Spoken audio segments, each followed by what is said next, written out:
നമസ്കാരം. രാവിലെയിലേക്ക് എല്ലാ പ്രേക്ഷകർക്കും ഒരിക്കൽ കൂടി സ്വാഗതം. ഇന്നലെയാണ് 10 മാസം മാത്രം പ്രായമുള്ള ആലിൻ നൊമ്പരമായി കേരളക്കരയിലൂടെ കടന്നുപോയത്. റോഡപകടത്തിൽ മസ്തിഷ്ക മരണം സംഭവിച്ച ആലിൻ ഇനി 4 പേരിൽ കൂടി ജീവിക്കും. ഇന്നലെ ഏതാണ്ട് 3.25 മണിക്കൂറെടുത്ത് ആലിൻ്റെ ശരീരാവയവങ്ങൾ കൊച്ചിയിൽ നിന്ന് തിരുവനന്തപുരത്ത് എത്തിച്ചു. വിവിധ ആശുപത്രികളിൽ ചികിത്സയിൽ കഴിയുന്ന 6 മാസവും 10 മാസവുമൊക്കെ പ്രായമുള്ള കുഞ്ഞുങ്ങൾക്ക് ആലിൻ്റെ അവയവങ്ങൾ കൊണ്ട് പുതുജീവൻ ലഭിക്കുമെന്നുള്ളതാണ്.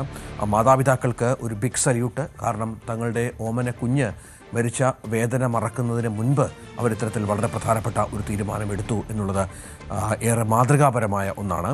ഇതടക്കം നിരവധി വാർത്തകൾ നമ്മൾ വിശദമായി ചർച്ച ചെയ്യുന്നുണ്ട് രാവിലെ. ആദ്യം തലക്കെട്ടുകൾ നോക്കാം. റോഡപകടത്തിൽ മസ്തിഷ്ക മരണം സംഭവിച്ച ആലിൻ ഇനി 4 പേരിൽ ജീവിക്കും. അവയവം സ്വീകരിച്ചവരിൽ 6 മാസം പ്രായമുള്ള കുഞ്ഞും. അതിസങ്കീർണ അവയവമാറ്റ ശസ്ത്രക്രിയ തിരുവനന്തപുരം കിംസിൽ. അവയവങ്ങൾ കൊച്ചിയിൽ നിന്ന് തിരുവനന്തപുരത്ത് എത്തിച്ചത് 3.5 മണിക്കൂറിൽ. ആലിൻ്റെ സംസ്കാരം നാളെ വൈകിട്ട്.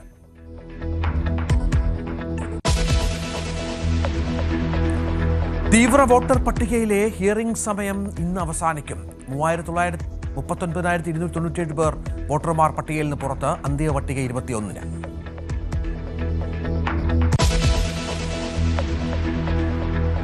സ്വർണ്ണക്കൊള്ളയിൽ സ്വർണ്ണപ്പാളി സാമ്പിൾ ശേഖരണം പൂർത്തിയാക്കി SIT. ജംഷഡ്പൂരിലെ ലാബിൽ പരിശോധനയ്ക്കയക്കും. സന്നിധാനത്തെ പരിശോധന അവസാനിപ്പിച്ച് ഉദ്യോഗസ്ഥർ.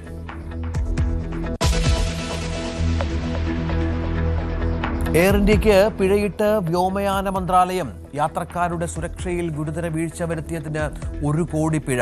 ഗുരുതരമായ നിയമലംഘനമെന്ന് director general of civil aviation.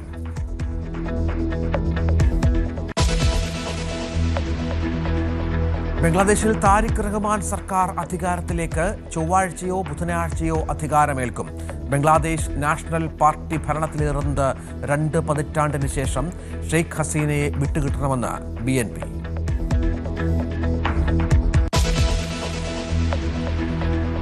നമുക്ക് വിശദമായ വാർത്തയിലേക്ക് പോകുമ്പോൾ ആദ്യം ഇന്നലെ രാത്രി മുഴുവൻ, ഇന്നലെ ഏതാണ്ട് 3.5 മണിക്കൂറോളം സംസ്ഥാനമുടനീളം പ്രാർത്ഥനയോടെ കാത്തിരുന്ന ഒന്നാണ്. വിവിധ സ്ഥലങ്ങൾ പിന്നിട്ട് ആംബുലൻസിൽ MC റോഡിലൂടെ തിരുവനന്തപുരത്ത് എത്തിച്ചപ്പോൾ രാത്രി 10:45 മണിയായി. കിംസിലേക്ക് എത്തിയപ്പോൾ രാത്രി 10:45 മണിയായി. ആലിൻ്റെ അവയവങ്ങൾ എന്നുള്ളതാണ്. 10 മാസം മാത്രം പ്രായമുള്ള കുരുന്നാണ്. ഇനി 4 പേർക്ക് പുതുജീവൻ നൽകുകയാണ് ആ കുരുന്നിൻ്റെ മാതാപിതാക്കളുടെ വലിയ ഒരു തീരുമാനം. 6 മാസം പ്രായമുള്ള കുഞ്ഞ് അത് കരൾ സ്വീകരിക്കുന്നു. കുഞ്ഞ് തിരുവനന്തപുരം കിംസ് ആശുപത്രിയിൽ അതിസങ്കീർണമായ ശസ്ത്രക്രിയ നടക്കും എന്നുള്ളതാണ് ഏറ്റവും പ്രധാനപ്പെട്ട കാര്യം. വൃക്ക 10 വയസ്സുള്ള കുട്ടിക്ക് നൽകാനാണ് ഇപ്പോൾ തീരുമാനം എടുത്തിരിക്കുന്നത്. 3.5 മണിക്കൂർ കൊണ്ടാണ് അവയവങ്ങൾ കൊച്ചിയിൽ നിന്ന് തിരുവനന്തപുരത്ത് എത്തിച്ചത്. നേത്രപടലങ്ങൾ അമൃത ആശുപത്രിയിൽ ഉണ്ട്. അവിടെയും ഒരു ആൾക്ക് അത് പുതുജീവൻ നൽകും എന്നാണ് മനസ്സിലാക്കേണ്ടത്. സംസ്ഥാനത്തെ ഏറ്റവും പ്രായം കുറഞ്ഞ അവയവദാതാവായി ആലിൻ ഷെറിൻ എബ്രഹാം മാറിയിരുന്നു. കരള്, 2 വൃക്ക, ഹൃദയവാൽവ്, 2 നേത്രപടലങ്ങൾ എന്നിവയാണ് മാതാപിതാക്കളുടെ വലിയ കാരുണ്യത്തിൽ 4 പേർക്കായി ലഭിക്കുക. ഫെബ്രുവരി 5-നാണ് ആലിൻ റോഡ് അപകടത്തിൽ മാതാപിതാക്കൾക്കൊപ്പം ആ കുരുന്ന് കാറിൽ സഞ്ചരിക്കുകയായിരുന്നു. മറ്റൊരു വാഹനം വന്ന് ഇടിച്ചു. തുടർന്ന് കുഞ്ഞ് അബോധാവസ്ഥയിലായി. ഏറ്റവും മികച്ച ചികിത്സ മാതാപിതാക്കൾ ആ കുഞ്ഞിന് നൽകി. ഏറ്റവും ഒടുവിൽ അമൃത ആശുപത്രിയിലായിരുന്നു ചികിത്സയിൽ. ഡോക്ടർമാർ തീവ്രമായ ശ്രമം നടത്തി കുഞ്ഞിനെ ജീവിതത്തിലേക്ക് തിരികെ കൊണ്ടുവരാൻ. പക്ഷേ സാധിച്ചില്ല എന്ന ദുഃഖകരമായ കാര്യമറിഞ്ഞ് ഏതാനും മണിക്കൂറുകൾക്കുള്ളിൽ തന്നെ മാതാപിതാക്കൾ ഈ അവയവദാനത്തിന് സമ്മതിക്കുന്ന ഒരു പശ്ചാത്തലം ഒരുങ്ങുകയായിരുന്നു. മസ്തിഷ്ക മരണം സംഭവിക്കുകയായിരുന്നു ആലിന്. കോട്ടയത്ത് നിന്ന് തിരുവല്ലയിലേക്ക് MC റോഡ് വഴിയാണ് കാറിൽ യാത്ര ചെയ്യുന്നതിനിടയിലാണ് ഈ അപകടം ഉണ്ടായത്. പള്ളം ബോർമ കവല ജംഗ്ഷന് സമീപം എതിർദിശയിൽ നിന്ന് വന്ന കാറാണ് ഈ വാഹനത്തിലേക്ക് ഇടിച്ച് കയറിയത്. ഒടുവിൽ ഫെബ്രുവരി 13-ന് മസ്തിഷ്ക മരണം സംഭവിക്കുന്ന അതീവ ദുഃഖകരമായ സാഹചര്യം ഉണ്ടാവുകയായിരുന്നു. ഇത്തരത്തിൽ തിരുവനന്തപുരം മെഡിക്കൽ കോളേജ്, SIT എന്നീ സ്ഥലങ്ങളിലാണ് രോഗികൾ, ഈ ആളുകൾ ചികിത്സയിലുള്ളത്. രണ്ടാമത്തെ കുഞ്ഞ്, അതായത് SIT ആശുപത്രിയിലാണ് ചികിത്സയിലുള്ളത്. കുട്ടിയുടെ 2 വൃക്കകൾ SIT ആശുപത്രിയിൽ പീഡിയാട്രിക് നെഫ്രോളജി വാർഡിൽ ചികിത്സയിലുള്ള കുഞ്ഞിന് നൽകാനാണ് തീരുമാനം. കരൾ തിരുവനന്തപുരം, നേരത്തെ പറഞ്ഞ തിരുവനന്തപുരം കിംസ് ആശുപത്രിയിലേക്കും ഹൃദയവാൽവ് തിരുവനന്തപുരം ശ്രീചിത്ര ഇൻസ്റ്റിറ്റ്യൂട്ടിലേക്കും 2 നേത്ര പഠനങ്ങൾ അമൃത ആശുപത്രിയിലേക്കുമാണ് ഇപ്പോൾ നൽകിയിരിക്കുന്നത് എന്നുള്ളതാണ്. ആലിൻ്റെ സംസ്കാരം നാളെ വൈകിട്ട് അവളുടെ ജന്മനാട്ടിൽ നടക്കും. എത്രത്തോളം പ്രയാസപ്പെട്ടാണ് ആരോഗ്യവകുപ്പിലെ ഉദ്യോഗസ്ഥർ, ഡോക്ടർമാരടക്കം പ്രയാസപ്പെട്ട് അതീവ ശ്രദ്ധയോടുകൂടി കാര്യങ്ങൾ കൈകാര്യം ചെയ്താണ് ഇന്നലെ 3.25 മണിക്കൂർ കൊണ്ട് ഇവിടെ എത്തിച്ചത്. പൊതുജനങ്ങളും വലിയ ജാഗ്രതയിലായിരുന്നു. മാധ്യമങ്ങളിലൂടെയുള്ള പ്രചാരണം, ആംബുലൻസ് നമ്പറടക്കം ഇതിലെ പൊതുജനങ്ങൾക്ക് അവബോധമായി നൽകിയിരുന്നു. തുടർന്ന് ആളുകളൊക്കെ വാഹനങ്ങളൊക്കെ ഒതുക്കി വാഹന ഗതാഗതം തടസ്സപ്പെടുത്താതെ എല്ലാവരും ആത്മാർത്ഥമായി സഹകരിച്ചു. തുടർന്ന് 3.25 മണിക്കൂർ കൊണ്ട് ഈ ശരീരഭാഗങ്ങൾ വിവിധ ആശുപത്രികളിലേക്ക് എത്തിക്കാൻ സാധിച്ചു എന്നുള്ളതാണ്. ഇനി ഈ ശസ്ത്രക്രിയ നടത്തുന്ന ആളുകളുടെ അതിൻ്റെ വിജയത്തിനായി നമുക്ക് പ്രാർത്ഥിക്കാം. ആ കുഞ്ഞ് ഇനി 4 പേരിൽ കൂടിയാകും ജീവിക്കുക എന്നുള്ളതാണ് ഏറ്റവും സങ്കടകരമായ കാര്യം. ഏതായാലും ആലിൻ വലിയൊരു മാതൃകയായി, ആലിൻ്റെ മാതാപിതാക്കൾ വലിയൊരു മാതൃകയായി നമ്മുടെ സമൂഹത്തിന് മുന്നിൽ നിൽക്കുകയാണ്.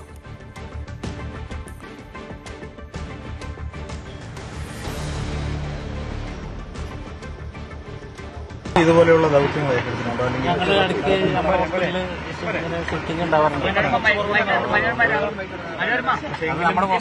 പക്ഷേങ്കിലും കൊണ്ടുവരുന്ന ഒരു കുഞ്ഞിന്റെ ഒരു അതൊരു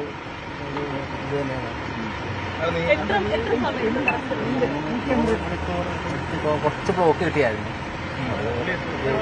എല്ലായിടത്തും എല്ലാ ജംഗ്ഷനിലും എല്ലാ സപ്പോർട്ടായിരുന്നു.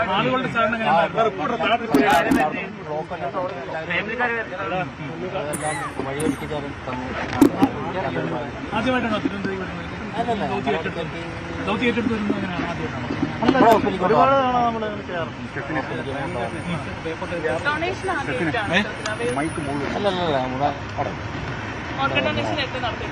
നമ്മുടെ ഹോസ്പിറ്റലിലേക്ക് തന്നെ എന്റെ ജീവൻ അല്ലേ. അപ്പൊ നമ്മള് വേറെ ഒന്നും ചിന്തിച്ചില്ല. അത് ഒന്നും പറ്റാണ്ട് ഇവിടെ എത്തട്ടെ എന്നൊരു ദൈവത്തിന്റെ അമ്മയുടെ ഭാഗ്യം.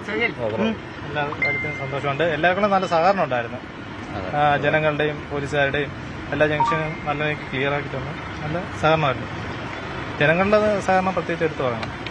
പോലീസുകാർ എല്ലാ ജംഗ്ഷനിലും നല്ല രീതിക്ക്, പോലീസുകാരും അതിനനുസരിച്ച് തടസ്സം സ്വാഭാവികമാണല്ലോ. റോഡിന്റെ പണി നടക്കുന്നു, പിന്നെ ജംഗ്ഷനുകൾ ഒരുപാടുണ്ട്. അപ്പൊ അതനുസരിച്ച് വെഞ്ഞാറമുളക് നല്ല രീതിക്ക് ആ റോഡിന്റെ ആ മോശാവസ്ഥ മാത്രമല്ല നടത്തിയിട്ടുണ്ടെങ്കിലും ഇത് എങ്ങനെ വ്യത്യസ്തമാണെന്ന് വ്യത്യസ്തമാണെന്ന് പറഞ്ഞാൽ ഇത് ഒരു കുഞ്ഞിന്റെ ആയതുകൊണ്ട് അത് സന്തോഷം. ചരിത്രത്തിന്റെ ഭാഗമായി 2 പേരും ആ കുഞ്ഞിനും ഇത് സ്വീകരിക്കുന്ന കുഞ്ഞിനും എല്ലാ നന്മകളും ആരോഗ്യത്തോടെ വരട്ടെ എന്ന് പ്രാർത്ഥിക്കുന്നു. ആരോടൊക്കെയാണ് ഇപ്പൊ നന്ദി പറയുന്നത്? വേഗത്തിന് നന്ദി പറയുന്നത് പോലീസുകാരോടും ജനങ്ങളോടും. ഇന്നലെ രാത്രി ഏതാണ്ട് 10:30 മണിക്ക് ശേഷമാണ് തിരുവനന്തപുരത്തേക്ക് കിംസ് ആശുപത്രിയിലും അതിനുശേഷം മെഡിക്കൽ കോളേജിലേക്കും മറ്റും കുഞ്ഞിൻ്റെ ശരീരഭാഗങ്ങൾ എത്തിച്ചത് എന്നുള്ളതാണ്, അവയവങ്ങൾ എത്തിച്ചത്. തുടർന്ന് ഡോക്ടർമാർ, മെഡിക്കൽ ഉദ്യോഗസ്ഥരൊക്കെ ഏറെ ആത്മാർത്ഥമായി ഓരോ തലത്തിലും നിലനിന്നിരുന്നു എന്നുള്ളതാണ്. ജനങ്ങൾ സഹകരിച്ചു.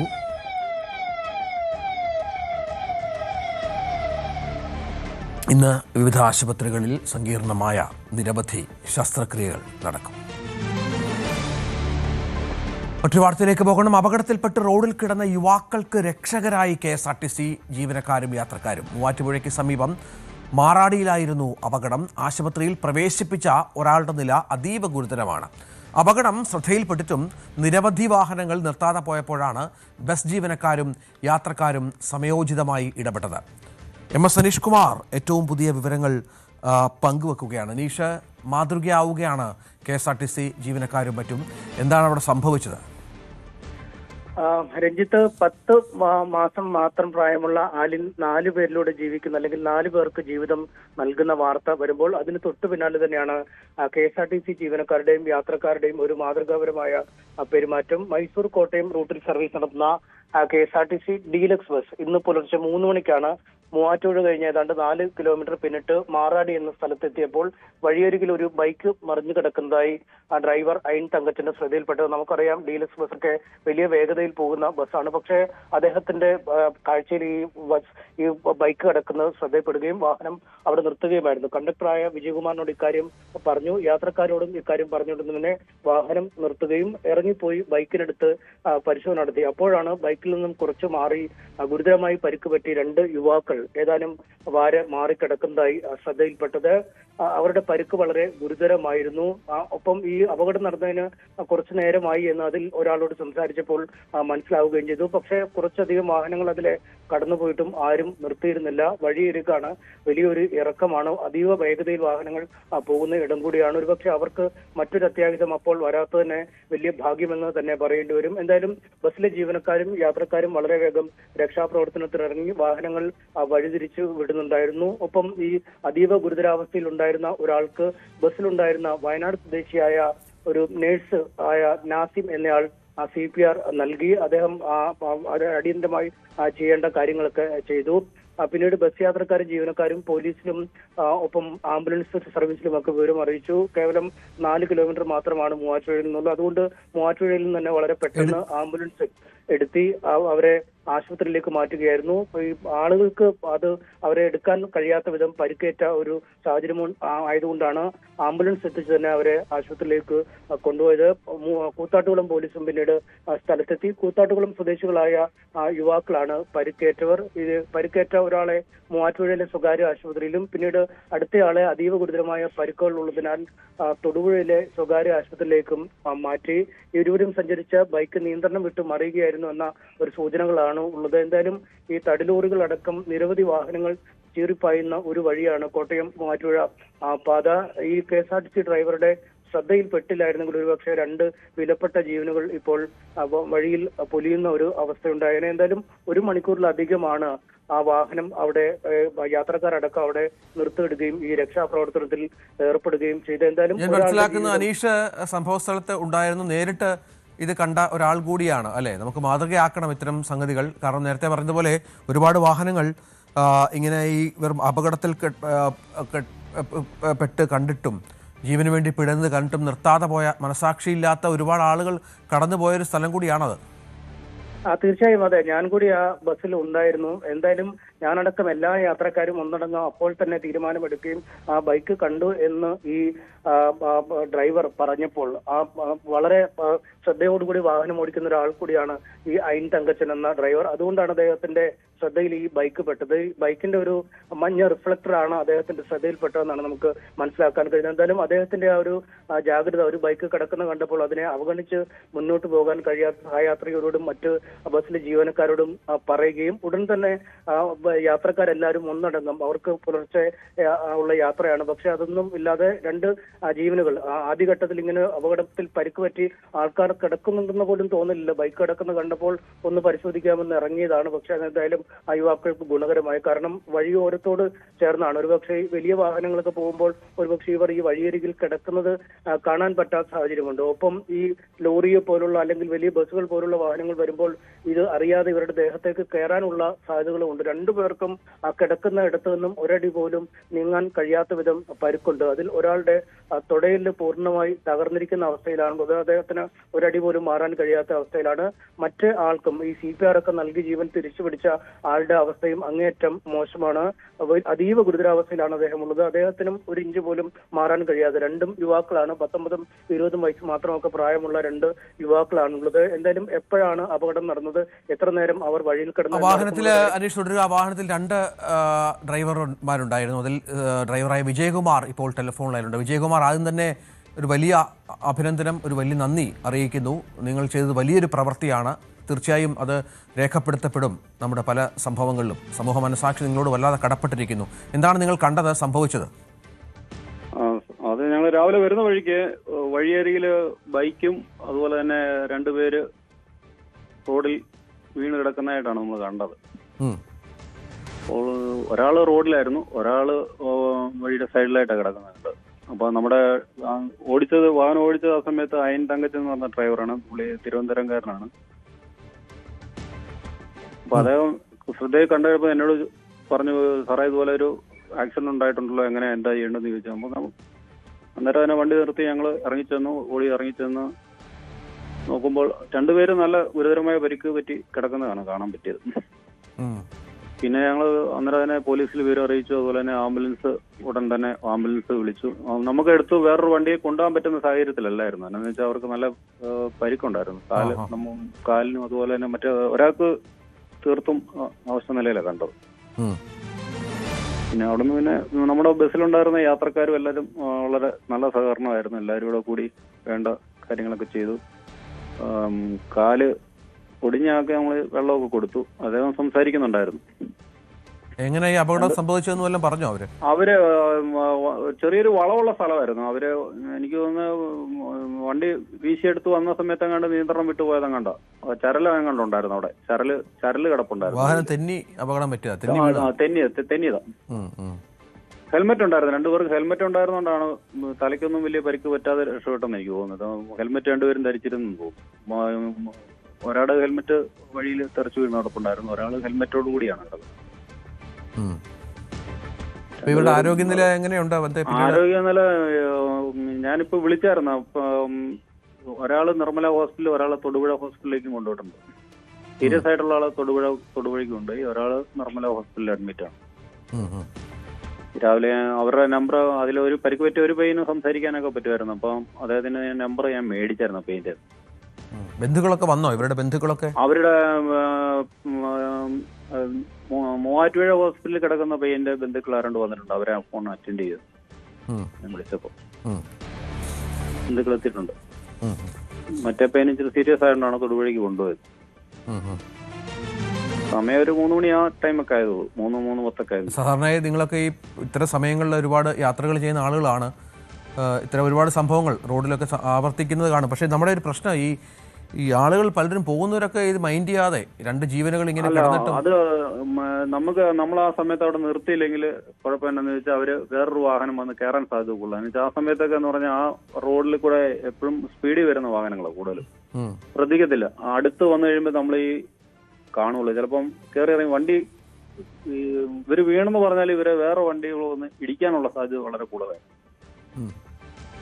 അതുകൊണ്ടാണ് നമ്മളത് വളരെ കാര്യമായിട്ട് തന്നെ ഞങ്ങൾ ഇറങ്ങി വേണ്ട നടപടികൾ ചെയ്യാനായിട്ട് എല്ലാവരോടും കൂടി സഹകരിച്ചു ചെയ്തു.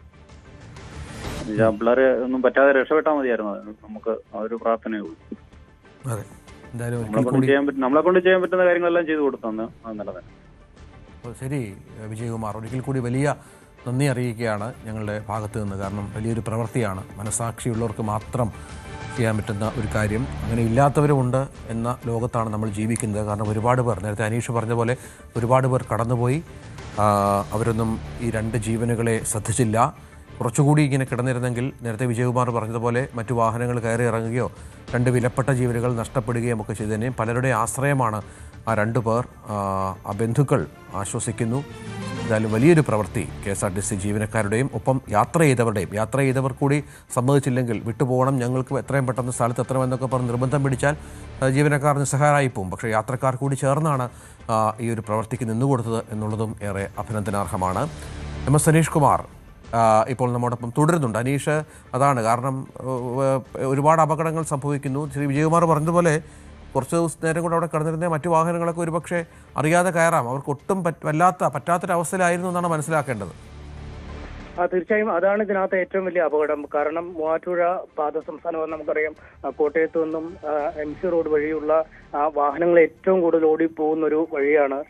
ദീർഘദൂര ബസ്സുകൾ തന്നെ പുലർച്ചയിൽ ഒരുപാട് ഓടും. ഒപ്പം ഈ പെരുമ്പാവൂർ മേഖലയിലേക്കും മറ്റുമൊക്കെയുള്ള തടിലോറികളാണ് അവിടെ ഏറ്റവും കൂടുതൽ വരുന്നത്. ഒരുപക്ഷെ ഈ തടിലോറികളൊക്കെ വരുമ്പോൾ മുന്നോട്ടൊക്കെ തള്ളിയാണ് തടി നിൽക്കുന്നത്. അതുകൊണ്ട് പൂർണ്ണമായും വശങ്ങളിലെ കാഴ്ച ഇവർക്ക് അറിയാൻ പറ്റുന്നില്ല. നല്ല വഴിയാണ്, നല്ല സുഗമമായി യാത്ര ചെയ്യാൻ പറ്റുന്ന സ്ഥലമാണ്. ഒപ്പം ഒരു വളവിലാണ് യുവാക്കൾ വീണ് കിടക്കുകയും ചെയ്യുന്നത്. അതുകൊണ്ട് വളരെ പെട്ടെന്ന് ഇവർ കാഴ്ചയിലേക്ക് വരാൻ സാധ്യതയില്ല. ഏറ്റവും വലിയ അപകടം ഉണ്ടാവുക ഒരുപക്ഷെ ആ വാഹനങ്ങൾ കയറുക എന്നത് തന്നെയാണ്. തന്നെ ആവാം. നേരത്തെ തുടരുക വന്ന അനീഷ. വാഹനം ഇപ്പോൾ നസീമുണ്ട്. നസീമാണ് പ്രാഥമിക ശുശ്രൂഷ ആദ്യം ഈ അപകടത്തിൽപ്പെട്ടവർക്ക് നൽകിയത് എന്നാണ് മനസ്സിലാകുന്നത്. നസീം, അങ്ങനല്ലേ? ആ അതെ അതെ, ഞങ്ങള് വരുന്ന വഴിക്ക് ബൈക്ക് രണ്ടാൾക്കാര് അപകടത്തിൽപ്പെട്ട് കിടക്കുന്നു. അപ്പൊ ഞങ്ങള് ഇറങ്ങി നോക്കി, അപ്പൊ ഒരുത്തന് ശ്വാസം കിട്ടുന്നുണ്ടായില്ല. അപ്പൊ CPR കൊടുത്ത്, അപ്പൊ കുറച്ച് കഴിഞ്ഞപ്പോഴത്തേനും ഓക്കെ ആയി. ആരോഗ്യനില വളരെ മോശമായിരുന്നല്ലേ? ആ സമയത്ത് വളരെയധികം മോശമായിരുന്നു ആരോഗ്യനില. ശ്വാസം ബ്രീത്ത് ചെയ്യാൻ പറ്റുന്നുണ്ടായില്ല തീരെ. പിന്നെ കുറെ നേരം CPR കൊടുത്തപ്പോഴാണ് ഓക്കെ ആയത്. സംസാരിക്കാനൊക്കെ പറ്റുന്ന അവസ്ഥയിലായിരുന്നു അതോ? സംസാരിക്കൊന്നുമില്ലായിരുന്നു, കണ്ണൊക്കെ മലർന്നിരിക്കുന്നു.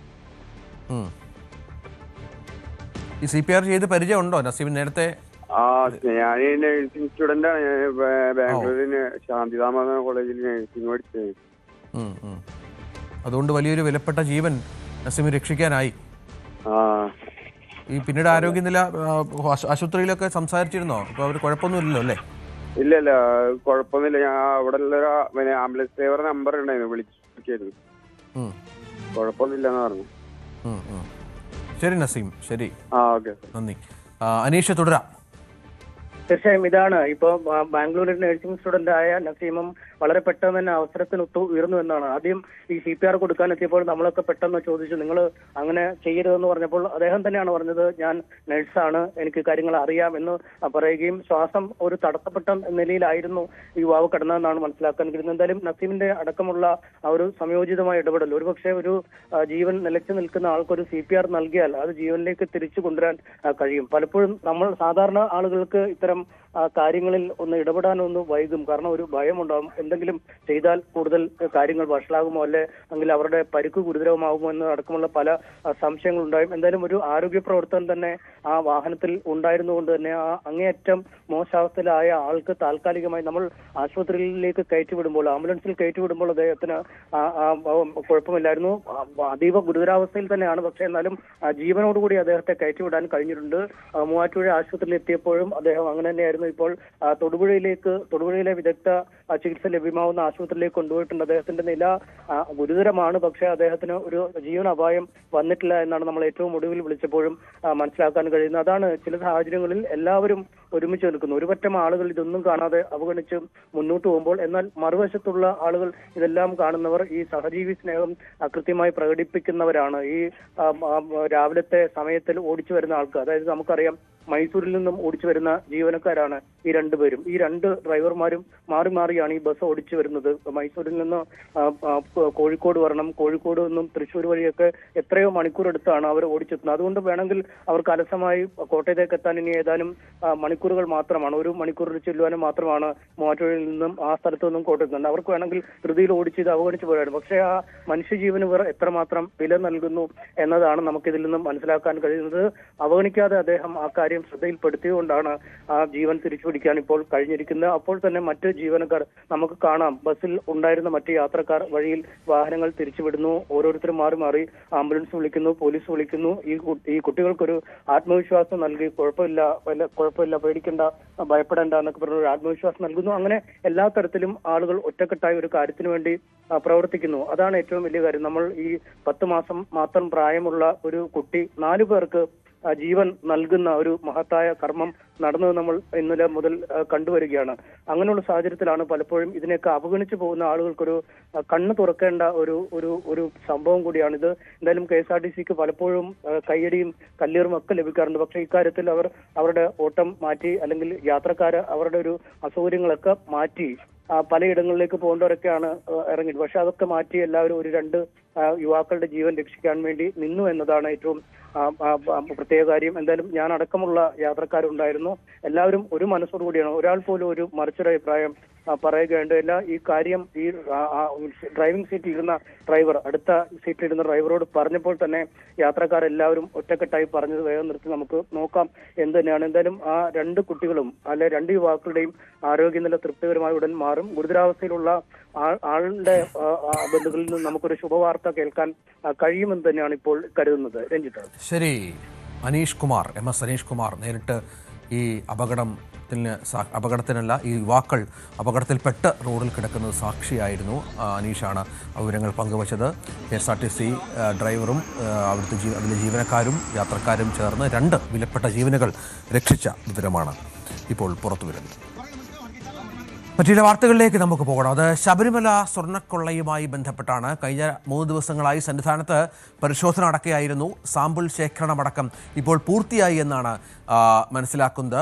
SITയുടെ നേതൃത്വത്തിലാണ്. SITയുടെ പ്രധാനപ്പെട്ട ഉദ്യോഗസ്ഥരെല്ലാം അവിടെ ഉണ്ടായിരുന്നു. ജംഷഡ്പൂരിലെ നാഷണൽ മെറ്റലർജിക്കൽ ലാബിൽ പരിശോധനയ്ക്ക് അയക്കാനാണ് തീരുമാനം. ശശിനാരായണൻ വിവരങ്ങളുമായി ചേരും.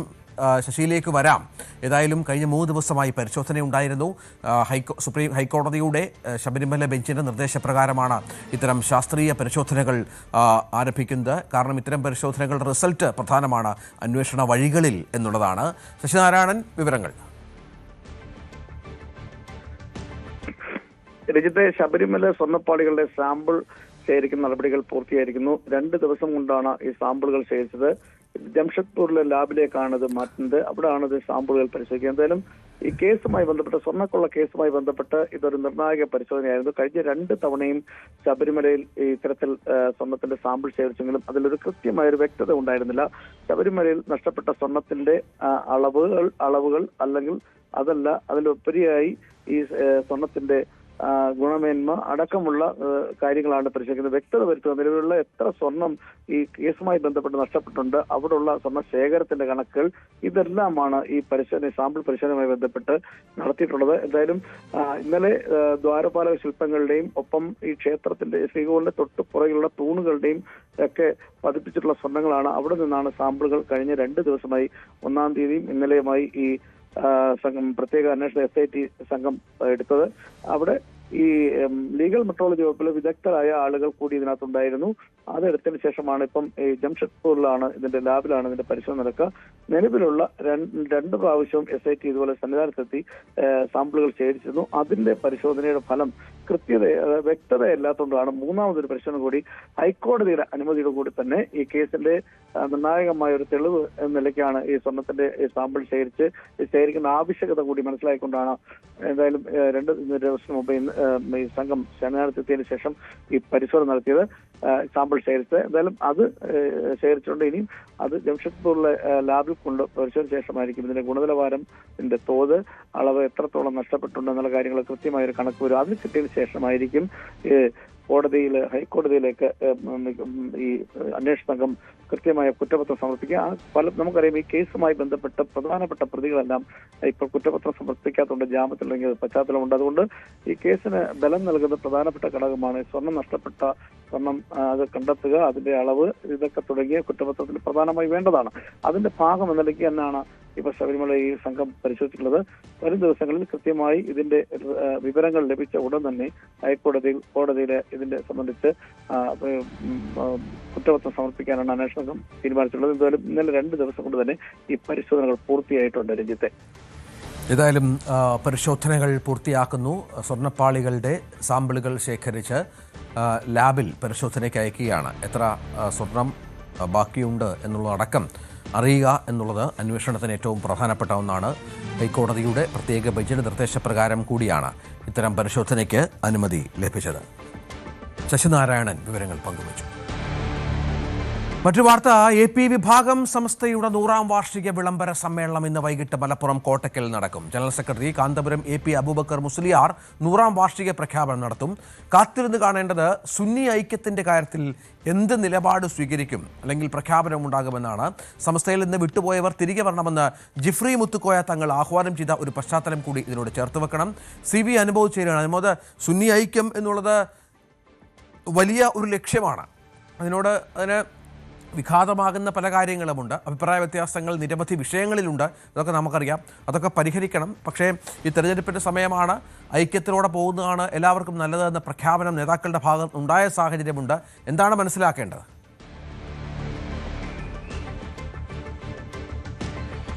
Good morning Ranjith.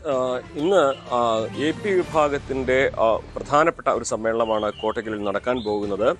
100ാം വാർഷികാഘോഷം, അതിൻ്റെ വിശദാംശങ്ങൾ, അത് എവിടെയാണ്, എപ്പോഴാണ്, എങ്ങനെയാണ് തുടങ്ങിയ കാര്യങ്ങളിൽ ഈ ഇന്നത്തെ സമ്മേളനത്തിൽ ഒരു വ്യക്തത ഉണ്ടാകും. ഇന്നത്തെ സമ്മേളനത്തിൽ പ്രഖ്യാപനം ഉണ്ടാകും. അതിനപ്പുറം ഇന്ന് കാത്തിരിക്കുന്നത് നേരത്തെ രഞ്ജിത്ത് സൂചിപ്പിച്ചതുപോലെ തന്നെ സുന്നി ഐക്യം എന്ന ജിഫ്രി മുത്തുക്കോയ തങ്ങൾ മുന്നോട്ട് വെച്ച ഏറ്റവും അവസാനമായിട്ട് എല്ലാവരും സമസ്തയിലേക്ക് തിരിച്ചെത്തണമെന്ന ആഹ്വാനത്തോടുള്ള പ്രതികരണം എങ്ങനെയാകും എന്നുള്ളതാണ്.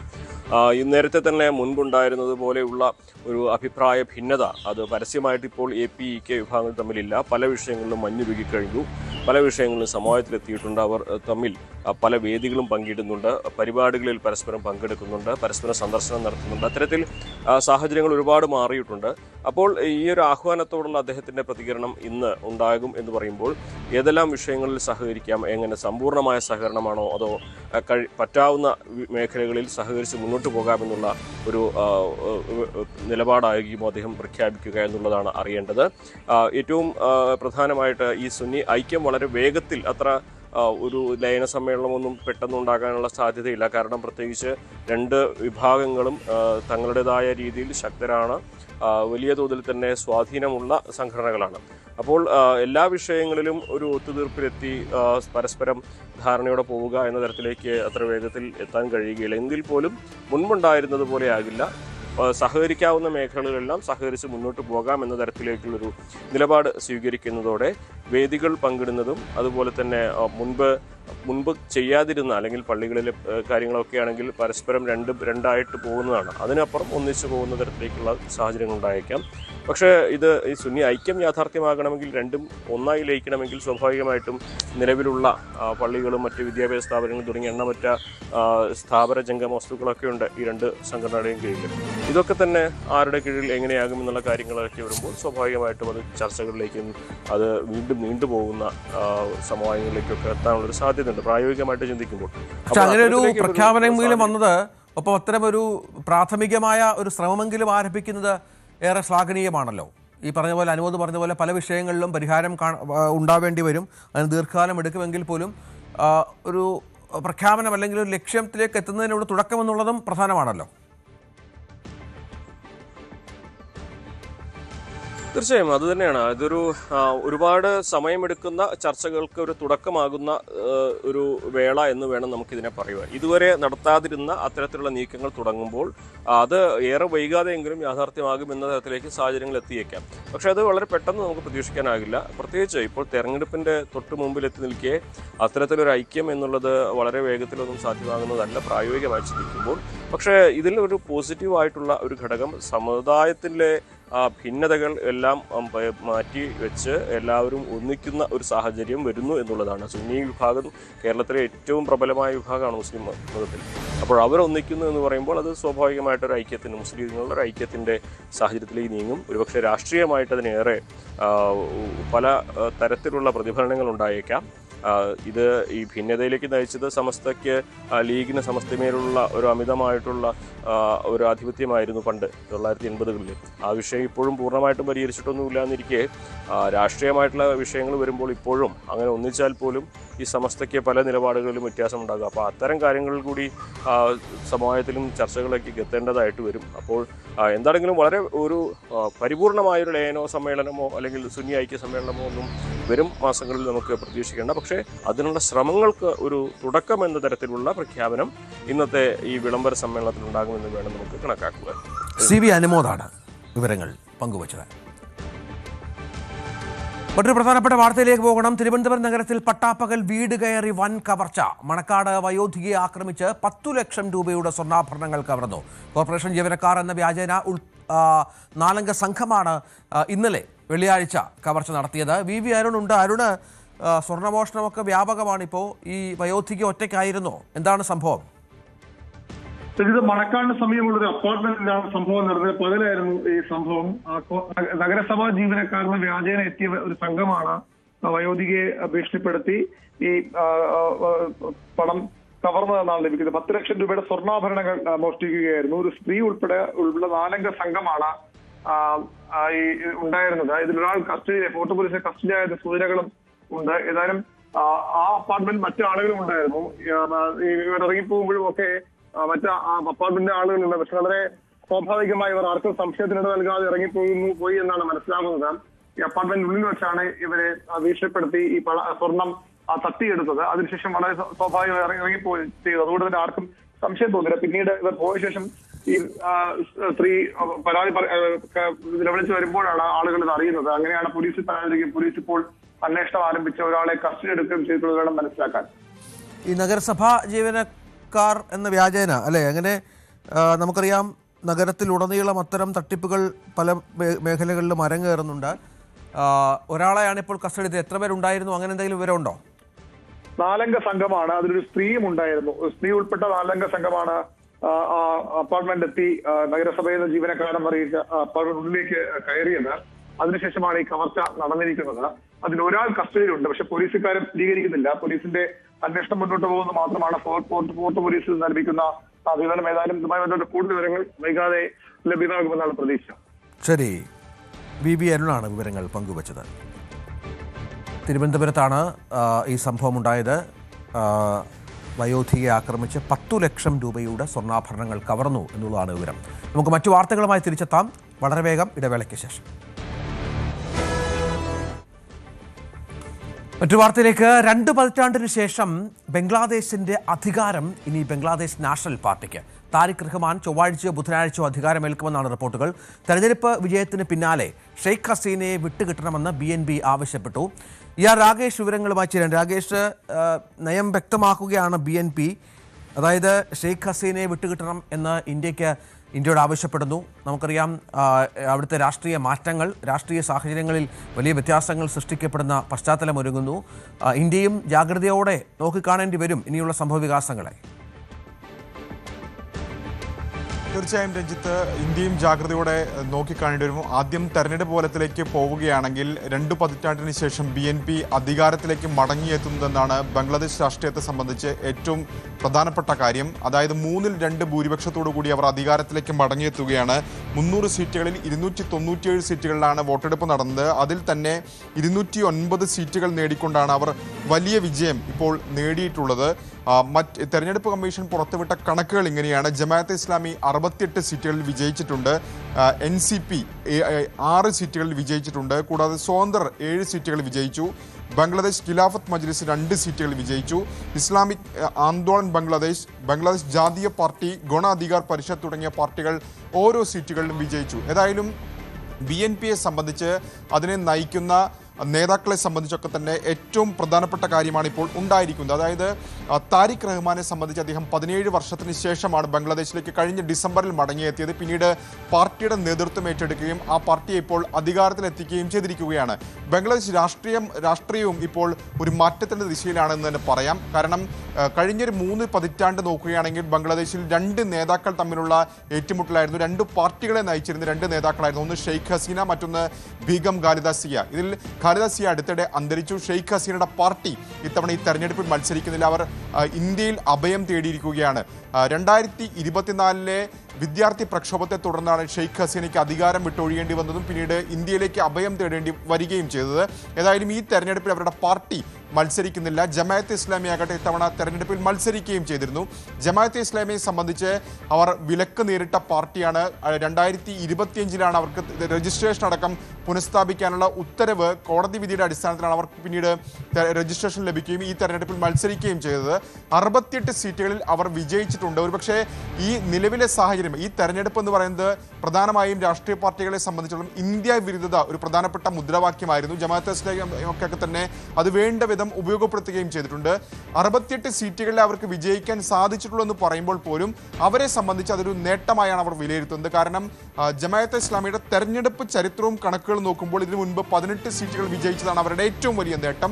പ്രത്യേകിച്ച് ഇന്ത്യൻ അതിർത്തിയോട് ചേർന്ന് കിടക്കുന്ന പല ജില്ലകളിലും വലിയ മുന്നേറ്റം നടക്കാൻ അവർക്ക് സാധിച്ചിട്ടുണ്ട് എന്നുകൂടി ഇപ്പോൾ കണക്കുകൾ നോക്കുമ്പോൾ വ്യക്തമാവുകയും ചെയ്തിട്ടുണ്ട്. ഏതായാലും ഇന്ത്യ നല്ല ബന്ധം ബംഗ്ലാദേശുമായി ഈ ഘട്ടത്തിൽ ആഗ്രഹിക്കുന്നുണ്ട്. പ്രത്യേകിച്ച് ഷെയ്ഖ് ഹസീനയാണ് ഇന്ത്യയോട് ഏറ്റവും അടുത്ത് നിന്നിരുന്ന നേതാവ്. അവരുടെ കാലഘട്ടത്തിൽ ഇന്ത്യ ബംഗ്ലാദേശ് ബന്ധം ഊഷ്മളമായിരുന്നു. പക്ഷേ അതിനുശേഷം ഇടക്കാല സർക്കാർ വരികയും ഇന്ത്യയുമായുള്ള വിഷയങ്ങൾ അല്ലെങ്കിൽ ബന്ധം വളരെ മോശം നിലയിലേക്ക് പോവുകയും ചെയ്തിരുന്നു. അതുകൊണ്ട് തന്നെ ഇന്ത്യയെ സംബന്ധിച്ചിടത്തോളം പുതിയ സർക്കാരുമായി നല്ല ബന്ധമുണ്ടാക്കുക എന്നുള്ളത് ഏറ്റവും ഏറ്റവും നിർണായകമായ കാര്യമാണ്. ഇന്നലെ വിജയത്തിന് പിന്നാലെ പ്രധാനമന്ത്രി അദ്ദേഹത്തെ ഫോണിൽ വിളിച്ച് സംസാരിച്ചിരുന്നു. അതിനുശേഷം സാമൂഹ്യ മാധ്യമങ്ങളിലും വിജയാശംസ നേർന്നുകൊണ്ട് അദ്ദേഹം പോസ്റ്റ് ചെയ്യുകയും ചെയ്തിരുന്നു. ഏതായാലും അതിർത്തി അടക്കമുള്ള വിഷയങ്ങൾ, നുഴഞ്ഞുകയറ്റം അടക്കമുള്ള വിഷയങ്ങൾ, ഭീകരവാദം അടക്കമുള്ള വിഷയങ്ങളിലൊക്കെ തന്നെ ഇന്ത്യ ജാഗ്രതയോടെ നോക്കിക്കാണുന്നുണ്ട്. പക്ഷേ അപ്പോൾ പോലും ഒരു വിഷയമാകാൻ, ഇന്ത്യക്കും ബംഗ്ലാദേശിനും മുന്നിലുള്ള ഒരു വിഷയമാകാനുള്ള പ്രധാനപ്പെട്ട കാര്യം ഷെയ്ഖ് ഹസീനെ വിട്ട് കിട്ടണം എന്നൊരാവശ്യം BNP ഉന്നയിക്കാനുള്ള സാധ്യതയുണ്ട് എന്നാണ്. കാരണം നേരത്തെ ഇടക്കാല സർക്കാരും അതേ ആവശ്യം അവരെ ഉന്നയിച്ചിരുന്നു. പ്രത്യേകിച്ച് വധശിക്ഷയ്ക്ക് വിധിച്ചിട്ടുണ്ട്. ഈ പ്രക്ഷോഭ നാളുകളിലെ നടപടിയുമായി ബന്ധപ്പെട്ട കേസുകളിൽ ഷെയ്ഖ് ഹസീനയെ വിചാരണയ്ക്കായി അനുവദിക്കണം എന്നൊരാവശ്യം ബംഗ്ലാദേശ് ഇടക്കാല സർക്കാർ നേരത്തെ മുന്നോട്ട് വെച്ചതാണ്. ഇപ്പോൾ പുതിയ സർക്കാർ അധികാരത്തിൽ വരികയാണെങ്കിലും ആ ആവശ്യം മുന്നോട്ട് വയ്ക്കുന്ന എന്ന കാര്യത്തിൽ സംശയമില്ല. അതിനോട് ഇന്ത്യ എങ്ങനെ പ്രതികരിക്കുമെന്നതൊക്കെ തന്നെ ഭാവിയിൽ നിർണായകമായ കാര്യമാണ്. രഞ്ജിത്ത്. ശരി, രാകേഷ് വിവരങ്ങൾ പങ്കുവച്ചു. ക്യൂബയിലെ പ്രതിസന്ധിയിൽ ആശങ്ക അറിയിച്ച ഐക്യരാഷ്ട്രസഭ. എണ്ണയടക്കം അമേരിക്ക ഏർപ്പെടുത്തിയ ഉപരോധങ്ങളിൽ നട്ടം തിരിയുകയാണ് ക്യൂബൻ ജനത. അമേരിക്കൻ നടപടിക്കെതിരെ അന്താരാഷ്ട്ര തലത്തിൽ വിമർശനം ഉയരുകയാണ്. ഇന്ധന ലഭ്യത കുറഞ്ഞതോടെ കമ്മ്യൂണിസ്റ്റ് ഭരണകൂടം രാജ്യത്ത് റേഷൻ സമ്പ്രദായം ഏർപ്പെടുത്തുകയും പൊതുഗതാഗതം വെട്ടിക്കുറയ്ക്കുകയും ചെയ്തിട്ടുണ്ട്. തൊഴിൽ സ്ഥാപനങ്ങളുടെയും സ്കൂളുകളുടെയും പ്രവർത്തനവും പ്രതിസന്ധിയിലായി. എണ്ണ ഇറക്കുമതി തടയാൻ അമേരിക്ക കർശന നടപടികൾ സ്വീകരിച്ചതോടെയാണ് ക്യൂബ നിശ്ചലമായ അവസ്ഥയിലായത്. അമേരിക്കയുടെ സമ്മർദ്ദത്തിൽ ക്യൂബയുടെ ഭക്ഷ്യ ജലവിതരണത്തിന് ഭീഷണിയുണ്ടെന്ന് UN പറയുന്നു. മെക്സിക്കോ, ചിലി തുടങ്ങിയ രാജ്യങ്ങൾ കരീബിയൻ ദ്വീപിലേക്ക് സഹായമെത്തിക്കാൻ ശ്രമിക്കുന്നുണ്ടെങ്കിലും ഇത് കാര്യമായ ചലനം ഉണ്ടാക്കുന്നില്ല. തീവ്ര വോട്ടർ പട്ടികയിലെ ഹിയറിംഗ് സമയം ഇന്ന് അവസാനിക്കും. 122 നിയോജക മണ്ഡലങ്ങളിലാണ് ഹിയറിംഗ് പൂർത്തിയായത്. 39,297 പേർ വോട്ടർ പട്ടികയിൽ നിന്ന് പുറത്തായി എന്നാണ് കണക്ക്. ഇതിൽ 33,450 പേർ താമസം മാറിയവരും 1,630 പേർ വിദേശ പൗരത്വം സ്വീകരിച്ചവരുമാണ്. 4,217 പേർ എന്യൂമറേഷൻ കാലഘട്ടത്തിൽ മരിച്ചവരാണ്. അന്തിമ വോട്ടർ പട്ടിക 21-ന് പ്രസിദ്ധീകരിക്കും. എല്ലാവരുടെയും ഹിയറിംഗ് നടത്തി വോട്ടർ പട്ടിക പരിഷ്കരിക്കുന്നതിനാണ് പ്രഥമ പരിഗണനയെന്ന് മുഖ്യ തെരഞ്ഞെടുപ്പ് ഓഫീസർ അറിയിച്ചു.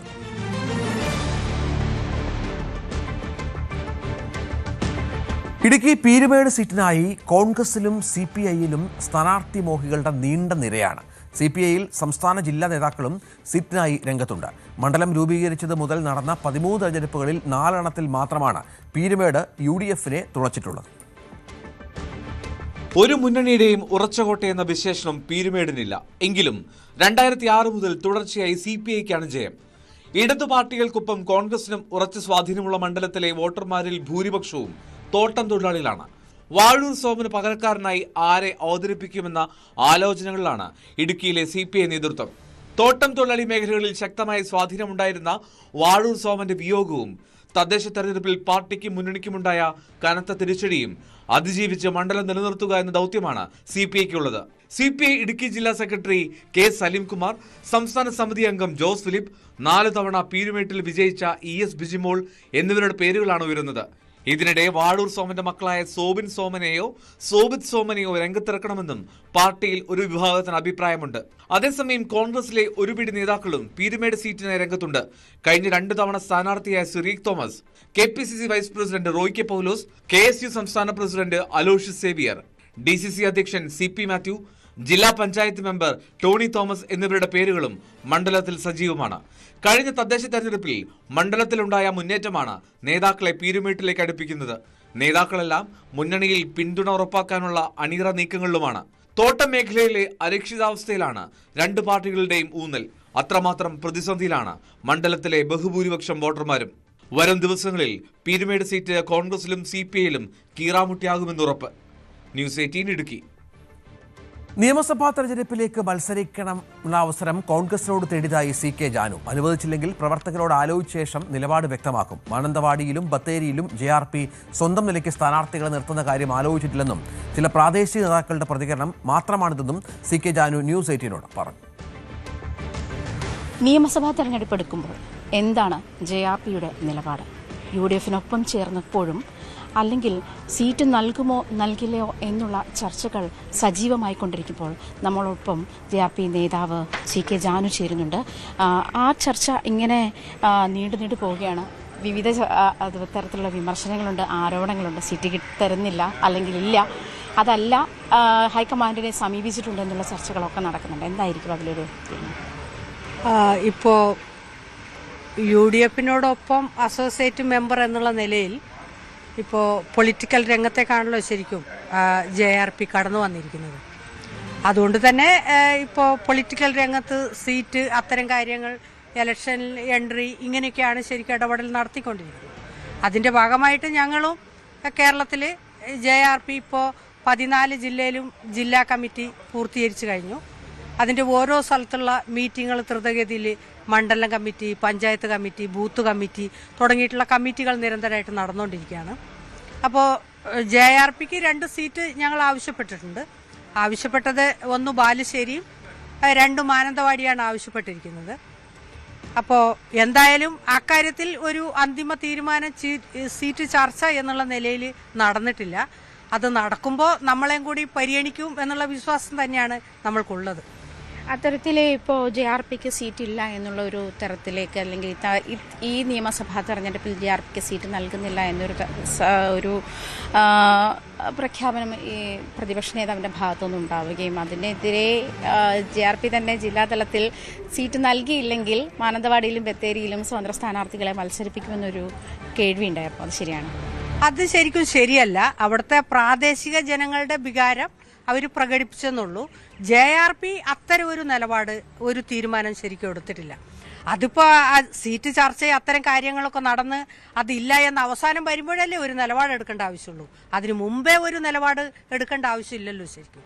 അപ്പോൾ ഈ ഹൈക്കമാൻഡിന് ഇങ്ങനെ മത്സരിക്കാൻ താല്പര്യമുണ്ടെന്ന് അറിയിച്ചിട്ടാണോ അങ്ങനെ ഒരു നിർദ്ദേശമാണോ മുന്നോട്ട് വെച്ചിരിക്കുന്നത്? ഇല്ല, ഇപ്പം നമ്മുടെ ആളുകൾ മത്സര രംഗത്ത് നിൽക്കണം എന്നുള്ളൊരു പൊളിറ്റിക്കൽ പാർട്ടിയാണ് എന്നുള്ളൊരു നിലപാട് പറയുന്നത് തെറ്റില്ല. ഇപ്പോൾ ആ ഒരു രീതിയിലേക്കാണല്ലോ ശരിക്കും ആളുകൾ വന്നിരിക്കുന്നത്. അപ്പോൾ ആ രീതിയിലുള്ള ഒരു ഇടപെടൽ ഈ UDF പോലുള്ള ഒരു പ്രസ്ഥാനത്തിൻ്റെ ഭാഗത്ത് ഉണ്ടാവണം എന്ന് ഞങ്ങൾ ആഗ്രഹിക്കുന്നുണ്ട്. അത് ആഗ്രഹിക്കുന്നത് തെറ്റൊന്നും അല്ലല്ലോ ശരിക്കും. എല്ലാ പൊളിറ്റിക്കൽ പാർട്ടി ഇത് തന്നെയാണല്ലോ ആഗ്രഹിക്കുകയും പറയുകയൊക്കെ ചെയ്യുന്നത്. അപ്പോൾ അതിൽ നിന്ന് ഭിന്നമായിട്ടുള്ള ഒരു സംവിധാനം അല്ലല്ലോ നമ്മൾ. ഇതിനോടൊപ്പം അതിനകത്ത് നിൽക്കുന്ന ആളുകളുമാണല്ലോ. അപ്പോൾ നമുക്ക് യഥാർത്ഥത്തിൽ ഇത് പറയാനുള്ളൊരു അവകാശം ഉണ്ടല്ലോ. ഈ അവകാശം വെച്ചിട്ട് ഞങ്ങൾ സംസാരിച്ചിട്ടുണ്ട്. അതിന് അന്തിമമായിട്ടുള്ളൊരു തീരുമാനം വരട്ടെ, അപ്പോൾ നമുക്ക് എന്താ വെച്ചാൽ ആലോചിക്കാം. ഇനി ഇൻ കേസ് അത്തരത്തിലൊരു തീരുമാനം ഇല്ലെങ്കിൽ എന്തായിരിക്കും JRPയുടെ നിലപാട്? അതന്ന് JRP എല്ലാവരും ഒരുമിച്ച് കൂടി ഭൂരിഭാഗം ആളുകളുടെ അഭിപ്രായത്തിനനുസരിച്ച് ഒരു നിലപാടെടുക്കും. ഇപ്പോഴും ബാക്കിയാകുന്ന ഒരു ചോദ്യം, അതിന് കേരളീയ പൊതുസമൂഹത്തിന് മുൻപിൽ ബാക്കിയാകുന്ന ഒരു ചോദ്യം, അതെനിക്ക് തോന്നുന്നു നമ്മൾ ഈ അസോസിയേറ്റ് മെമ്പറായി ജോയിൻ ചെയ്ത സമയത്ത് നമ്മൾ മാധ്യമങ്ങൾ ആ ചോദ്യം ഉന്നയിച്ചതാണ്. മുത്തങ്ങ ഒരു ചോദ്യചിഹ്നമായിട്ട് ബാക്കി കിടക്കുന്നുണ്ടോ? അതായത് ഈ ഒരു വലിയ വോട്ട് ഷെയറാണ് ശരിക്കും പറഞ്ഞാൽ JRPക്ക്, ഏത് പാർട്ടിക്കായാലും നൽകാനുള്ളത്, JRPക്ക് ഏത് മുന്നണിയോടൊപ്പം ചേർന്നാലും നൽകാനുള്ളത് വലിയൊരു വോട്ട് ഷെയറാണ്. അതിൽ തന്നെ ഈ മുത്തങ്ങയുടെ വിഷയങ്ങൾ വരുമ്പോൾ ഒരു വലിയൊരു വിഭാഗത്തിന് വിയോജിപ്പുണ്ട് എന്ന് കേൾക്കുന്നത് ശരിയാണോ? ഇല്ല, അത് ശരിക്കും പറഞ്ഞാൽ അത്തരം ഒരു വിയോജിപ്പേ ഇല്ല. ഇപ്പോൾ ഈ ആളുകൾ മൊത്തം നമ്മളുടെ കൂടെയാണല്ലോ നിൽക്കുന്നത്. അതിന്ന് ഭിന്നമായിട്ട് മാറി നിന്നിട്ടല്ലല്ലോ ഈ ആളുകൾ പറയുന്നത്. ഇപ്പോൾ അടുത്ത ദിവസം മുത്തങ്ങയായിട്ട് ബന്ധപ്പെട്ടിട്ടുള്ള ജോഗി അനുസ്മരണം പോലെയുള്ള കാര്യങ്ങൾ വയനാട്ടിൽ നടക്കുന്നുണ്ട്. അതിനകത്ത് അവിടെയുള്ള മുഴുവൻ ആളുകളാണ് പങ്കെടുക്കുന്നത്. അതിനായിട്ട് വിയോജിപ്പുള്ള ഒരു നിലപാടില്ല. ഇപ്പോൾ ആ ഒരു സമയത്ത് ആ ഒരു സംഭവം നടന്നിട്ടുണ്ട്. പക്ഷെ ഈ സംഭവം നടക്കുമ്പോൾ UDFനും LDFനും ഒരുപോലെ പങ്കുണ്ട്. UDF അന്ന് അധികാരത്തിലുണ്ടായിരുന്നു, LDF അന്ന് അധികാരത്തിലില്ല. അത്രേ വ്യത്യാസമുള്ളൂ. ഈ 2 കൂട്ടർക്കും ഒരുപോലെ പങ്കുള്ള സംവിധാനമാണത്. അതിന് ഏതെങ്കിലും ഒരു പ്രസ്ഥാനം എന്നുള്ള നിലയിലേക്ക് അതിനെ മാറ്റി നിർത്താൻ പറ്റുന്ന ഒരു അവസ്ഥയല്ല. അന്നത്തെ വീഡിയോകളും സംവിധാനവും ഒക്കെ നോക്കിയാൽ നിങ്ങൾക്ക് അത് മനസ്സിലാവും. എല്ലാവരും ഒറ്റക്കെട്ടായി നിന്നുകൊണ്ടുള്ള ഒരു സാധനമാണ് വന്നതെന്നുള്ളത് അറിയാം. പക്ഷേ അതിനെ അന്ന് വെച്ച് മുതലെടുത്ത ആളുകളൊക്കെ അതിനുവേണ്ടി ഒന്നും ചെയ്തിട്ടില്ല എന്ന് മാത്രമാണ് നമുക്ക് പറയാനുള്ളത്. ഈ ജില്ലാ കൺവെൻഷനുകൾ നടന്നു വരുന്നു എന്ന് പറഞ്ഞല്ലോ. അപ്പോൾ മുത്തങ്ങയുമായി ബന്ധപ്പെട്ടുള്ള അനുസ്മരണങ്ങൾ നടക്കുന്ന സാഹചര്യത്തിലുണ്ടായിരുന്ന ഒരു ജനപങ്കാളിത്തം JRPന്റെ കൺവെൻഷനുകൾ, ജില്ലാ കൺവെൻഷനുകൾ നടക്കുമ്പോഴും ഉണ്ടാകുന്നുണ്ട്. വളരെ കൂടുതലായിട്ടാണ് ഉണ്ടായിക്കൊണ്ടിരിക്കുന്നത്. ഞാൻ പോലും പ്രതീക്ഷിക്കാത്ത രീതിയിലാണ് JRPയിലേക്ക് ആളുകൾ വന്നുകൊണ്ടിരിക്കുന്നത്. CK ജാനുവാണ് സംസാരിച്ചത്. പാങ്ങോട് സൈനിക ക്യാമ്പിലെ ആനക്കൊമ്പ് മോഷണത്തിൽ പ്രതി സൈനിക ക്യാമ്പിലുള്ള ആളെന്നാണ് സൂചന. പോലീസ് സംശയിക്കുന്ന ആളുടെ വിരലടയാളം ശേഖരിച്ചു. VV അരുണുണ്ട്. ഏറെ പാങ്ങോടൊക്കെ ഏറെ നാണക്കേടുണ്ടാക്കിയ ഒരു സംഭവമാണ്. DJ പാർട്ടിയൊക്കെ നടന്ന സമയത്ത് പുറത്തുനിന്ന് വന്ന ആരെങ്കിലും ആയിരിക്കും കള്ളൻ എന്നാണ് വിചാരിച്ചിരുന്നത്. ഇപ്പോൾ ലഭിക്കുന്ന ഏറ്റവും പുതിയ വിവരം എന്താണ്? നേരത്തെ തന്നെ ക്യാമ്പിലുള്ള ആരുടെയും സഹായമില്ലാതെ ഇത് നടക്കില്ല എന്നൊരു വിനയത്തിലുണ്ടായിരുന്നു. അത് ശരിവയ്ക്കുന്ന തരത്തിലുള്ള വിവരമാണ് ഇപ്പോൾ പോലീസിൽ നിന്ന് ലഭിക്കുന്നത്. ക്യാമ്പിനുള്ളിലുള്ള ആളുടെ സഹായത്തോടെ തന്നെയാണ് മോഷണം നടത്തിയതെന്നാണ് ഇപ്പോൾ മനസ്സിലാകുന്നത്. ഇതിലെ ഈ DJ പാർട്ടിക്ക് എത്തിയ 18ഓളം പേരെ പോലീസ് ചോദ്യം ചെയ്തിരുന്നു. അതിൽ പ്രായപൂർത്തിയാകാത്ത കുട്ടികളുമൊക്കെ ഉണ്ടായിരുന്നു. ഏതായാലും അവരെ ആർക്കും ഇതിൽ പങ്കില്ല എന്നൊരു സൂചനയാണ് ഇപ്പോൾ ലഭിക്കുന്നത്. പകരം ഈ ക്യാമ്പിലുള്ള ഒരാളെ തന്നെയാണ് സംശയിക്കുന്നത്. ഈ DJ പാർട്ടിക്ക് എത്തിയ ആളുകളുടെ അടക്കം വിരൽ അടയാളമെടുത്ത് പരിശോധിച്ചു, ഫോറൻസിക് പരിശോധനയും ഒക്കെ നടത്തിയിരുന്നു. ആ പരിശോധനയുടെ അടിസ്ഥാനത്തിലാണ് ഇപ്പോൾ പോലീസ് സംശയിക്കുന്ന ആളുടെ അടയാളവും പരിശോധിച്ചിട്ടുണ്ട്. അയാളിലേക്ക് തന്നെ കാര്യങ്ങൾ പോകുന്നു. വൈകാതെ പ്രതിയെ അറസ്റ്റ് ചെയ്യുമെന്നാണ് പൂജപ്പുര പോലീസ് വ്യക്തമാകുന്നത്. പോലീസ് പ്രതിയിലേക്ക് ഏറെക്കുറെ എത്തിക്കഴിഞ്ഞു. ക്യാമ്പിലുള്ള ആൾ തന്നെയാണ് ഇതിന് പിന്നിൽ. അതായത് ഈ സൈനികർ ആരെങ്കിലും ആണോ, അല്ലെങ്കിൽ അവിടുത്തെ കരാർ ജീവനക്കാരും ഒക്കെ മെസ്സിലടക്കമുണ്ട്, അവരിലാരെങ്കിലും ആണോ എന്ന കാര്യത്തിൽ പോലീസ് ഒരു വ്യക്തത ഇതുവരെ വരുത്തിയില്ല. പക്ഷെ കൃത്യമായി പോലീസ് പ്രതിയിലേക്ക് എത്തുന്നു എന്ന് വേണം മനസ്സിലാകാൻ. ശരി, VV അരുൺ വിവരങ്ങൾ പങ്കുവച്ചു. നടൻ വിജയെ പരിഹസിച്ച് AIDMK സേലത്ത് നടന്ന തമിഴക വെട്രിക്കഴകത്തിന്റെ സമ്മേളനത്തിൽ ഒരു പ്രവർത്തകൻ കുഴഞ്ഞു വീണ് മരിച്ചിരുന്നു. ഇതിന് പിന്നാലെയാണ് സമൂഹമാധ്യമത്തിൽ AIDMK വക്താവ് കോവൈ സത്യന്റെ പരിഹാസ പോസ്റ്റ്. പാർട്ടി പരിപാടികൾക്ക് പോകുമ്പോൾ ശവപ്പെട്ടിയുമായി പോകേണ്ട ഗതികേടിലാണ് നേതാവെന്നായിരുന്നു പരിഹാസം. 10 വർഷം കൊണ്ട് പൂർത്തിയായ പ്രണയഗാന ആൽബം ശ്രദ്ധേയമാകുന്നു. 2015 ഓർക്കസ്ട്ര റെക്കോർഡിംഗ് ആരംഭിച്ച് 2025 പൂർത്തിയായ പത്മരാഗം നിരവധി പ്രതിബന്ധങ്ങൾ തരണം ചെയ്താണ് ഈ വാലന്റൈൻസ് ദിനത്തിൽ മധുരതരമാകുന്നത്.